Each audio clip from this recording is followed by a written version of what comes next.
जिंदगी के आखिरी अय्याम आए हैं इमाम अहमद रजा के, तबीयत खराब चल रही है, परहेज का खाना खा रहे हैं। एक दिन बैठे हुए हैं और आपके साथ आपके शागिर्द बैठे हुए हैं। इतने में एक बच्चा गुजर हुआ, कहने लगा मौलाना, कहा क्या बात, कहा हमारे घर दावत खा लेंगे। अल्लाह अकबर, इतना सुना मेरे इमाम ने बच्चे की तरफ देखा, कहा बेटे क्या खिलाओगे। उसके दामन में पाक साग था चने का, कहा यही बनवा के खिलवा देंगे। अल्लाह अकबर, बच्चे से आपने देखा, कहा अपनी मर्जी से आए हो या किसी ने भेजा है। बच्चा कहने लगा माँ ने दावत के लिए भेजा है। आपने फरमाया घर में कोई बड़ा नहीं था क्या। जैसे इतना कहा बच्चे की आंख में आंसू आ गए। बच्चा कहने लगा हजरत में यतीम हूँ, मेरे सर पे बाप का साया नहीं है, माँ मेरे सहारे घर में रह रही है और इस उम्मीद पे माँ जिंदगी गुजार रही है कल जब बेटा जवान होगा जिंदगी का सहारा बनेगा। कब मेरे बाप का साया सर पे नहीं है। मेरे इमाम ने इतना सुना, आपने बगैर सोचे समझे कह दिया बेटे हमें तेरी दावत मंजूर है,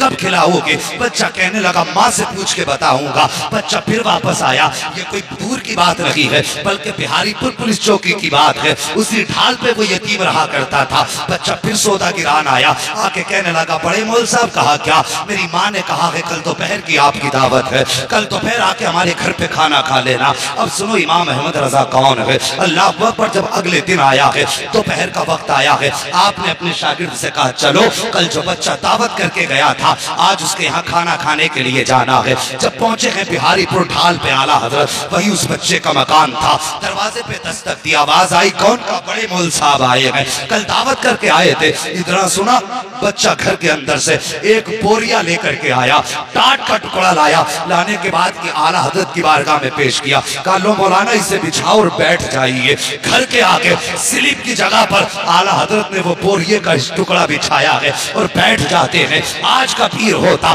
तो कहता पहले एयर कंडीशन कमरा चाहिए, एसी लगी होनी चाहिए, गद्दे ऐसे हो कि थकन उतर जाए, चार लोग पैर दबाने वाले हो। मगर सलाम मेरे इमाम तेरी मोहब्बतों के, सलाम मेरे इमाम तेरी अजमतों के। अल्लाह अकबर, बच्चे ने ला करके बोरिया बिछाया है, मेरे इमाम बैठ जाते हैं। अल्लाह अकबर, कौन बैठा है। वो बैठा है जिसके बारे में दुनिया कहा करती है डालती कल्ब में अजमत मुस्तफा सैयदी आला हजरत पे लाखों सलाम। वो बैठा है उस बोरिये पर। अल्लाह अकबर, जब लोग गुजर रहे हैं आला हजरत को देख के कहते हजरत आप यहाँ, मुस्कुरा के कहते थे जाओ तुम्हारी दावत नहीं हमारी दावत की गई है, तुम्हारी दावत नहीं हमारी दावत की गई है।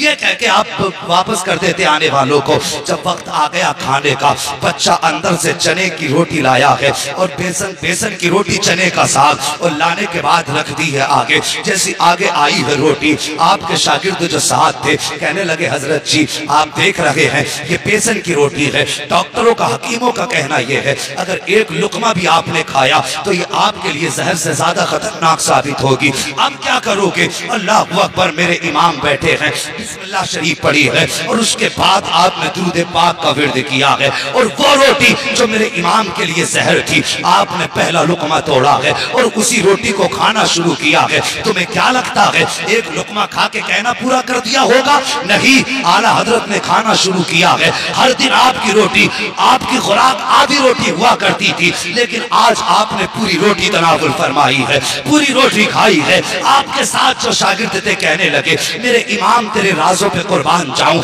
मगर बताइए तो सही, हकीमों ने सख्त परहेज बताया था, हजरत आपने पूरी रोटी क्यों खाई है। अगर एक लुकमा खा लेते तब भी दावत का हक अदा हो जाता, दो लुकमे खा लेते तब भी दावत का हक अदा हो जाता। मेरे इमाम ने अपने शागिर्द का चेहरा देखा, आंख में आंसू भर लाए, फरमाते हैं ठीक कहा तुमने, अगर एक लुकमा खा लेता तब भी उसकी दावत का हक अदा हो जाता। लेकिन ये बच्चा यतीम है, सर पे बाप का साया नहीं है। अगर मैं एक लुकमा खाता शायद बच्चे के दिल में ख्याल आ जाता कि हम गरीब हैं इसलिए मौलाना ने एक लुकमा खाया है, और अगर ये ख्याल आ जाता बच्चे का दिल टूट जाता। का मौलाना अहमद रजा मुस्तफा का आशिक है और मेरे नबी ने फरमाया है जो गरीब का दिल तोड़ देगा वो मोहम्मद का दिल तोड़ देगा, जो गरीब की दिल जोई करेगा वो मोहम्मद की दिल जोई करेगा। आला हज़रत फरमाते हैं मौल साहब तबीयत सही रहेगा बिगड़ जाए कोई फर्क नहीं पड़ता। अहमद रजा ये चाहता है कोई रूठे क्या ना रूठे, लेकिन मदीने वाला मुस्तफा अहमद रजा से ना रूठे। नारे तकबीर, नारे रिसालत, उलमाए अहले सुन्नत, मसलके आला हज़रत, मसलके आला हज़रत हजरत अल्लामा मुफ्ती हम्माद साहब किबला, हजरत अल्लामा मुफ्ती हम्माद साहब किबला, नारे तकबीर, नारे रिसालत। अल्लाह अकबर। जहां गुफ्तार में सुन्नत थी वहां किरदार में भी सुन्नत थी। उन्होंने तबीयत की परवाह न की, मुस्तफ़ा की शरीयत की परवाह की। दावत देने यतीम आया था, इसलिए मेरे रज़ा ने अपनी जो खाना खाया उसकी दिलजोई के लिए परहेज की फिक्र न की। और खुदा की कसम ऐसी कितने वाकयात मेरे इमाम की जिंदगी से मुंसलिक हैं। और लोगों, मैं कहता हूँ हम नसीब वाले हैं जो खुदा ने हमारे मुकद्दर में अहमद रजा रखे हैं। हाँ, नसीबों से मिला करते हैं। खुदा की कसम, हम जो इश्क है ना सीने में, आज जो सब शायर कहते हैं, हर मोमिन कहता है नात खानी मौत भी हमसे छुड़ा सकती नहीं, कब्रों में भी मुस्तफ़ा के गीत गाते जाएंगे। अगर ये इश्क का चराग जला है ना सीनों में तो सिर्फ बरेली की वजह से जला है। हाँ, बरेली की वजह से जला। मैं ज्यादा बड़ी बात नहीं करता, अरबाब मिंबर की तवज्जो चाहिए। बहुत बड़ा चैलेंज करने लगा हूं उन लोगों के लिए जो आला हजरत को मानने से इनकार करते हैं, जो उनके खिलाफ भौंका करते हैं। मैं कहता हूं एक छोटी सी बात, सिर्फ आला हजरत की तसनीफी कारनामे को हटा दो। जो आपने 1000 से ज्यादा किताबें लिखी हैं उन्हें हटा दो, और हटाने के बाद मुझे बताओ अहले सुन्नत के पास बचता क्या है?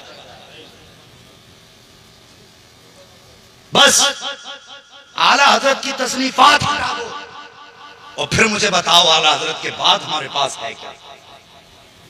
अगर कोई कहे ना बाहर शरीयत है तो वो भी आला हजरत ही की है। हाँ, वो भी आला हजरत ही की है। अगर कानून शरीयत भी उठाओगे तो आला हजरत की है। बहुत बड़ी बात नहीं करता। अगर आला हजरत की किताबें और उनकी तसनीफात हटा दो तो एक माई का लाल ऐसा नहीं जो उनकी तहरीर छोड़कर वहाबियों से मुनाजरा कर सके। ये जो बकबक करते हैं ना आला हजरत के खिलाफ, वहाबी भी जब फतवा देते हैं ना तो फतावे रज़विया पढ़ के फतवा दिया करते हैं। इनके बापों ने ऐसी किताब ना लिखी जो दुनिया की जरूरतें पूरी हो जाती।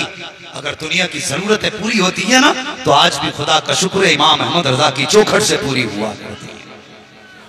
तो हम मुकद्दर पे नाज ना करें, खुदा ने हमें इमाम अहमद रजा जैसी दौलत अता फरमाई। हाँ, जवानों आला हजरत से भी प्यार करो। और हम सिर्फ आला हजरत से इसलिए प्यार करते हैं कि आला हजरत ने हमारा हाथ पकड़ के मुस्तफ़ा के कदमों तक पहुंचाया है। हाँ, ये उनका एहसान है हम पर। बस अल्लाह करीम मेरे बोलने में आमदन साहब लफ्ज़न जो लफ्ज़ खताएं हुई हों, मौला करीम उन खताओं को माफ़ फरमा दे। हाँ, और मैं बात कह दूँ, जब कोई गुनाह सही हो जाता है तो फिर उस गुनाह का इजहार करके तौबा लाजिम होती है। हाँ, अभी एक साहिब की ज़बान से जुमला निकल गया था कि हम अगर नेकी भी करते हैं तो अल्लाह की मर्ज़ी से, और गुनाह भी करते हैं तो अल्लाह की मर्ज़ी से। हाँ, गुनाह भी करते हैं तो अल्लाह की मर्जी से। ये जुमला गलत है, तौबा लाजिम है। इसलिए कि अगर हम नेकियां करते हैं तो अल्लाह की तौफीक से, और गुनाह अगर करते हैं तो अपने नफ्स की वजह से।